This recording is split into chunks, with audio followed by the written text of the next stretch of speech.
ஈரோடு கிழக்கு தொகுதிக்கான இடைத்தேர்தல் அறிவிக்கப்பட்டிருக்கக்கூடிய நிலையில் அதிமுக என்ன முடிவு எடுக்கப் போகிறது என்ற ஒரு முக்கிய எதிர்பார்ப்பு தற்போது எழுந்திருக்கக்கூடிய அண்மை தகவலை பார்த்துக் கொண்டிருக்கிறோம். சென்னை ராயப்பேட்டையில் இன்று பிற்பகல் அதிமுக மாவட்ட செயலாளர்கள் கூட்டம் நடைபெற இருக்கக்கூடிய நிலையில் ஈரோடு கிழக்கு சட்டமன்ற இடைத்தேர்தலில் அதிமுக போட்டியிடுவதா இல்லையா என்பது குறித்து முக்கிய முடிவு எடுக்கப்பட இருக்கிறது. விவரங்களை நம்முடைய செய்தியாளர் ராஜேஷ் வழங்க நாம் கேட்கலாம். ராஜேஷ், இன்றைய மாவட்ட செயலாளர்கள் கூட்டத்தில் என்னென்ன முடிவுகள் எடுக்கப்பட வாய்ப்பு இருக்கு? ஷாம், வணக்கம். அதிமுகவினுடைய இந்த முடிவு என்பது மிக முக்கியமான ஒரு முடிவாக பார்க்கப்படுகிறது. அதிமுகவின் முடிவை பல கட்சிகளும் எதிர்நோக்கி காத்திருக்கின்றன. குறிப்பாக அதிமுக கூட்டணி கட்சிகள் மட்டுமில்லாமல் எதிர் முகாமாக மூன்றாவது அணியாக மாறி இருக்கக்கூடிய பாஜக கூட்டணியினரும் அதிமுகவின் முடிவை எதிர்நோக்கி காத்திருக்கிறார்கள். அதிமுக இந்த ஈரோடு கிழக்கு இடைத்தேர்தலில் போட்டியிடுமா அல்லது புறக்கணிக்குமா என்பதை பொறுத்து அவர்கள் தங்கள் கட்சியினுடைய முடிவை அறிவிக்க திட்டமிட்டிருக்கிறார்கள். அப்படிதான் நமக்கு தகவல் கிடைத்திருக்கிறது.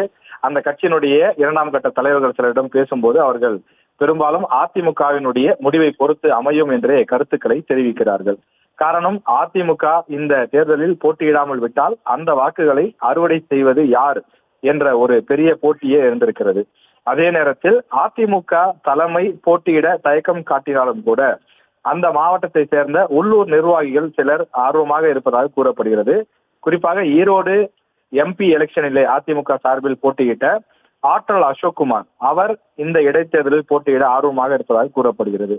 அதே போல உள்ளூர் நிர்வாகிகள் சிலரும் தலைமையை அணுகி தங்களுக்கு வாய்ப்பு கொடுத்தால் வென்று காட்டுகிறோம் என அவர்கள் பேசி வருவதாகவும் கூறுகிறார்கள். ஆனால் இந்த விஷயத்தை பொறுத்தவரையில் விக்கிரவாண்டி இடைத்தேர்தலை அதிமுக புறக்கணித்தது. அப்போது அவர்கள் சுட்டி காண்பித்த காரணம், ஈரோடு கிழக்கு இடைத்தேர்தலில் பணம் தண்ணீர் போல ஓடியது, அதிகமாக பணம் கொடுக்கப்பட்டுதான் ஓட்டுக்கள் பெறப்பட்டது, எனவே இந்த இடைத்தேர்தல்கள் நியாயமாக நடைபெறாது என்று அப்போது ஸ்டேட்மெண்ட் கொடுத்திருந்தார்கள். எனவே அப்போது மறுத்த அதிமுக இப்போது மீண்டும் எப்படி போட்டியிடும் என்ற ஒரு கேள்வியும் எழுந்திருக்கின்றது. எனவே ஒரு சில மாவட்ட செயலாளர்கள், ஒரு சில அதிமுக நிர்வாகிகள் போட்டியிட ஆர்வம் காட்டினாலும் பெரும் பகுதியினர் போட்டியிட வேண்டாம் என்றுதான் கூறி வருகிறார்கள்.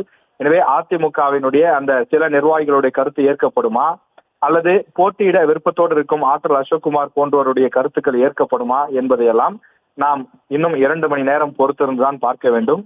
எது எப்படியாக இருந்தாலும் அதிமுகவினுடைய முடிவு என்னவாக இருக்க போகிறது, அதிமுக இந்த தேர்தலில் போட்டியிடுமா போட்டியிடாதா என்பதை அதிமுக தொண்டர்களுக்கு நிகராக அல்லது அதிமுக தொண்டர்களை விடவும் கூடுதலாக மற்ற கட்சியினர் எதிர்பார்த்து காத்திருக்கிறார்கள் என்பதுதான் கள யதார்த்தமாக உள்ளது.